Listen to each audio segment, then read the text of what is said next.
لا إله إلا الله محمد رسول الله لا إله إلا الله محمد رسول الله. السلام عليكم ورحمة الله وبركاته. الحمد لله وكفى وسلام على عباده الذين اصطفى أما بعد فأعوذ بالله من الشيطان الرجيم بسم الله الرحمن الرحيم وعد الله الذين آمنوا منكم وعملوا الصالحات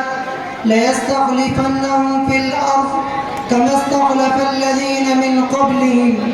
وليمكنن لهم دينهم الذي ارتضى لهم وليبدلنهم من بعد خوفهم أمنا يعبدونني لا يشركون بي شيئا. صدق الله العظيم. وقال النبي صلى الله عليه وسلم حامل القرآن حامل راية الإسلام فمن أكرمه أكرمه الله ومن أهانه فعليه لعنة الله أو كما قال عليه الصلاة والتسليم. اسٹیج پر رونق افروز علماء کرام اور سامعین گرامی، اللہ رب العزت والجلال کا لاکھ لاکھ شکر اور اس کا احسان کہ اس نے ہم سب کو ایسے نبی کا امتی بنایا جس نبی کی امت میں آنے کے لیے نبیوں نے تمنائیں کی. یہ اللہ کا اتنا بڑا احسان اور اس کا شکر ہے کہ جتنا ادا کیا جائے کم ہے. یہ دستور خداوندی ہے، یہ اللہ کا اصول ہے کہ جب کوئی نعمت بندے کو ملتی ہے اور بندہ اس کا احسان ادا کرتا ہے، اس کا شکر ادا کرتا ہے، تو اللہ اس نعمت میں دن بدن اضافہ کرتا ہے. اور اگر بندہ ناشکری پر اتر آئے، اس نعمت کی ناقدری پر اتر آئے، تو جس طرح اللہ دینے پر قادر ہے ویسے ہی چھیننے پر قادر ہے. لئن شکرتم لأزیدنکم ولئن کفرتم ان عذابی لشدید، کہ جس طرح ہم دینے پر قدرت رکھتے ہیں اسی طرح چھیننے پر بھی قدرت رکھتے ہیں.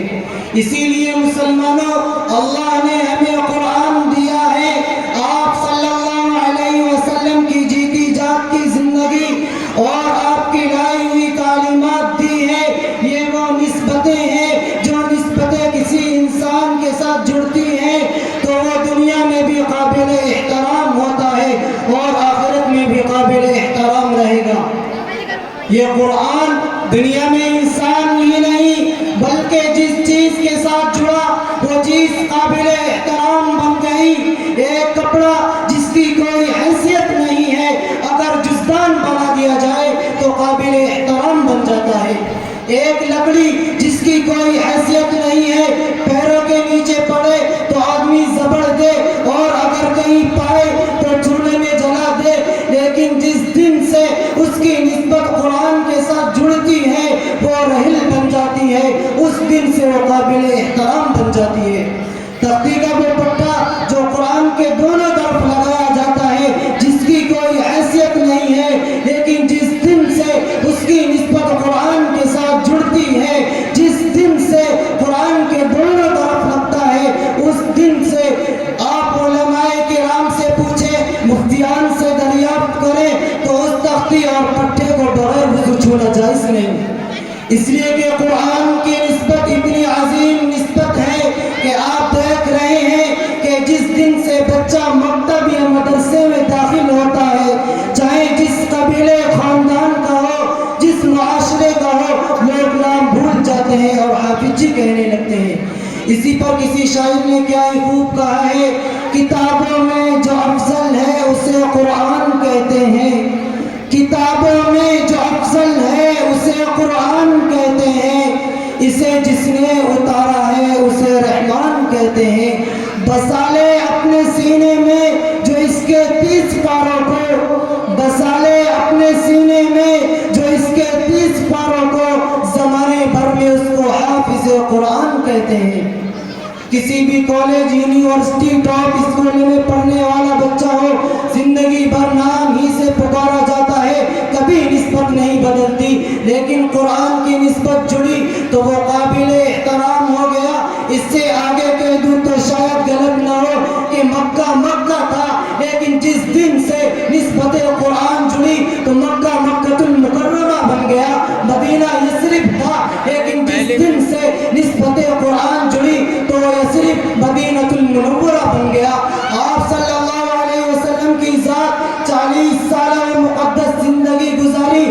لیکن سماج میں آپ محمد تھے، لیکن جس دن سے قرآن آپ کے ساتھ جڑا اس دن سے آپ محمد رسول اللہ صلی اللہ علیہ وسلم بن گئے۔